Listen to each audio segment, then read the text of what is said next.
My name is Evelyn. I'm 45, and this is the first summer I've taken just for myself in almost 10 years. After my divorce, life shrank to a small circle: work, errands, silence. I teach literature at a community college in Oregon. I talk about passion in novels, but haven't felt much of it myself. When my doctor mentioned I looked tired of existing, I booked 2 weeks by the ocean without thinking twice. The rental house in Monterey was small, smelling of sea salt and coffee grounds. Every morning the fog rolled in, and the world looked like a half-written page. I started walking the beach alone, letting the sound of the waves fill the spaces I'd been keeping quiet. On my second evening, I found a café tucked between surf shops. That's where I first saw Chloe. She couldn't have been more than 22. Sun-kissed skin, wind-tangled hair, a smile that carried its own kind of rhythm. She was wiping down tables, humming under her breath. When I ordered coffee, she looked up and said, "You're not from around here, are you?" Her voice was light, teasing. I smiled, admitting I wasn't. She asked what brought me here, and I said, "Silence." She laughed softly, like she understood. After that night, I kept going back, telling myself it was for the view, but it wasn't.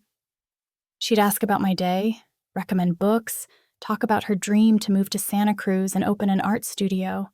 She was studying part-time, saving tips. Something about her loosened the knots inside me. I started noticing small things: the way she leaned on the counter, how her eyes followed the ocean even while she spoke. It wasn't attraction at first. It was curiosity, the kind that scares you because it feels alive. By the fourth visit, she sat with me after closing. We watched the tide creep in, talking about nothing that mattered and everything that did. She told me she painted waves because they never stayed the same.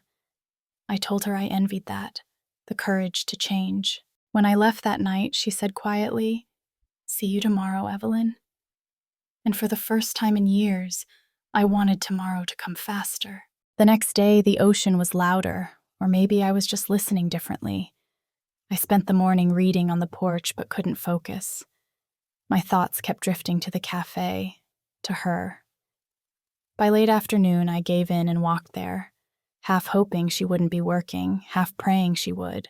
She was there, behind the counter, hair tied up messily, an oversized sweatshirt slipping from one shoulder. When she saw me, she smiled in a way that made everything else fade. "You came back," she said, as if it wasn't obvious. We closed the cafe together that evening. The sun was falling into the ocean, painting everything gold. She grabbed 2 sodas from the fridge, nodded toward the back door, and said, "Let's catch the sunset." We sat on the wooden steps that led down to the sand. The waves were gentle, the air warm, and her laugh soft, like music you didn't know you missed until it played again. She talked about her mother, who left when she was a kid, and how she learned to be okay with people leaving. I told her I was still learning that part. There was no sudden spark, no cinematic music cue, just a quiet shift, the kind that feels like breathing after holding it too long. She looked at me then, eyes bright and unafraid. "You have that look," she said. "What look?" "Like you're remembering something you haven't lived yet." I laughed, but something inside me trembled. When we stood to leave, she brushed the sand off her jeans, then paused. Her fingers touched mine, light, deliberate, waiting. The world shrank to that small contact, skin to skin. I didn't move. Neither did she. Then she whispered, "You don't have to be lonely, you know." Something in me broke open, quietly, like a wave finding shore. I didn't say anything, just nodded, feeling the tears that came without permission. She didn't look away. She stepped closer, and I let her. That night, I walked back to my rental with salt on my lips and wind in my hair, feeling something I hadn't felt in years: possibility. The next morning, there was a note slipped under my door.